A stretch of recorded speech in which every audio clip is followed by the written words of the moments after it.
राजसू यज्ञ में सबसे पहले पूजा मैं भगवान कृष्ण की करना चाहता हूं।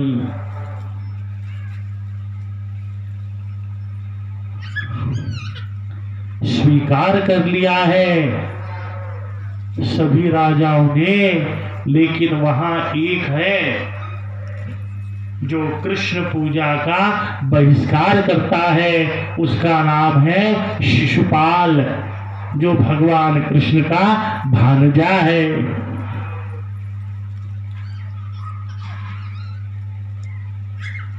वह कहने लगा, नहीं, अरे यह ग्वाल बाल लोग हैं, गाय चराने वाले लोग हैं, कृषक लोग हैं, इनकी कोई यज्ञ में प्रथम पूजा होती है क्या?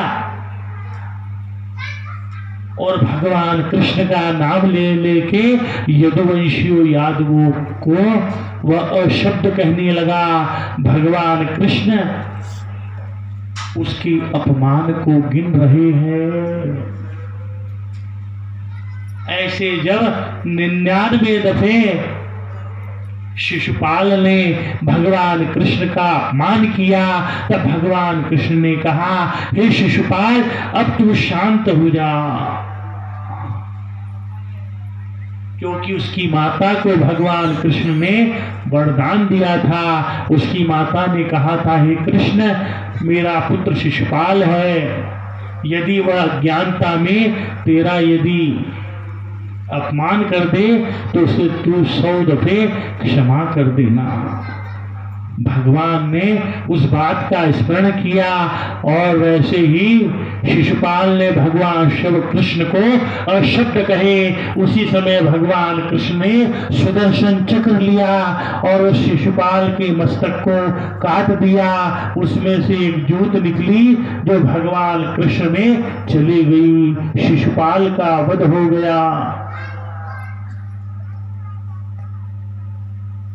सुखदेव जी महाराज कहते हैं, यह वही जय विजय में से जय नाम का है। तीसरा जन्म था, भगवान ने मुक्ति दे दी। और इधर भक्त युधिष्ठिर का यज्ञ प्रारंभ हो गया। बड़ा सुंदर यज्ञ हुआ। सब प्रकार के सुखों से, सामग्रियों से पूर्ण था। जब यज्ञ के कार्य का प्रारंभ हो गया, यज्ञ होता था और जब कुछ ही समय शेष रहे, जब मध्याह्न में सत्संग होता था, भगवत की कथाओं का गुणानुवाद होता था, उसी समय एक नेवला, एक मुंगूस उस यज्ञ स्थल में आता था और पलटी मारता था। वह नेवला मुंगूस कैसा था? उसका आधा शरीर तो सोने का था, आधा शरीर हार्ड मांस का था। और महाराज युधिष्ठिर के, कृष्ण के, सबके चरणों में मिट्टी में लेटता था। ऐसे जीव पे जब युधिष्ठिर की नजर पड़ी, तब वह पूछने लगे कि भगवान कृष्ण, यह अद्भुत जीव कौन है?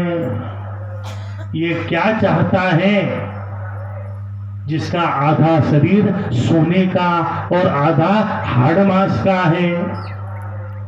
भगवान कृष्ण ने कहा, पूछ ले उससे कौन है। तब युधिष्ठिर ने पूछा, हे मुंगुस, हे नेवले, तुम कौन हो और तुम्हारा यह आधा शरीर तो सोने का है, आधा हाड़ मांस का है, ऐसा क्यों है?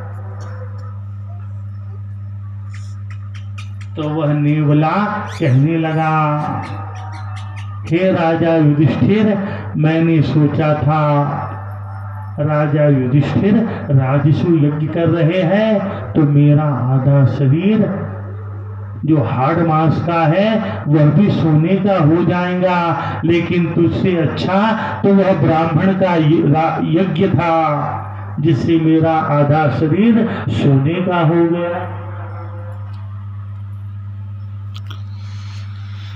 तब युधिष्ठिर पूछने लगे, ब्राह्मण, राजसू यज्ञ किया ब्राह्मण? अरे ऐसा तो मैंने कभी नहीं सुना कि ब्राह्मण ने राजसू यज्ञ किया हो।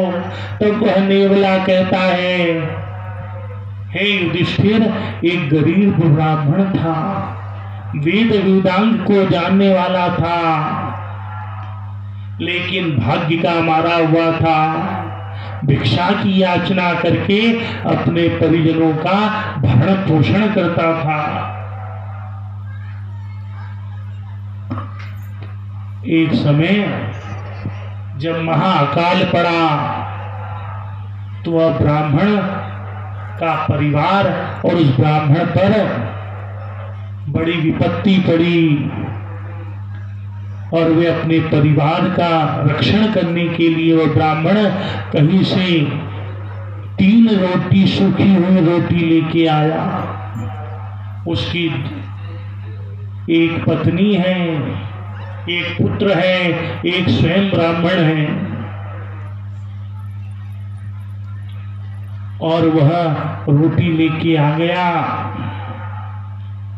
और जब भोजन करना चाहता है परिवार के साथ तो एक कृशकाय, लुकड़ा पतला, भूख से व्याकुल ब्राह्मण दौड़ा हुआ आता है और कहता है, भिक्षुक, अरे ब्राह्मण देवता, बड़ी कृपा होगी, आप मुझे रोटी दे दो, मैं बड़ा भूख से व्याकुल हूं। तो उस ब्राह्मण ने क्या किया? सर्वप्रथम अपने हिस्से की रोटी उस ब्राह्मण को, भिक्षुक को दे दी। उसने तत्क्षण ब्राह्मण के सामने वह रोटी खा ली और कहने लगा, हे ब्राह्मण, मुझे बहुत भूख लगी है, एक रोटी की और आवश्यकता है। तो उसने क्या किया? ब्राह्मण ने अपने पत्नी के हिस्से की रोटी भी उस भिक्षुक को दे दी, उसे भी उसने खा गया और कहने लगा, हे ब्राह्मण, एक रोटी की और आवश्यकता है, मुझे दे दे। ब्राह्मण ने अपने पुत्र के हिस्से की भी रोटी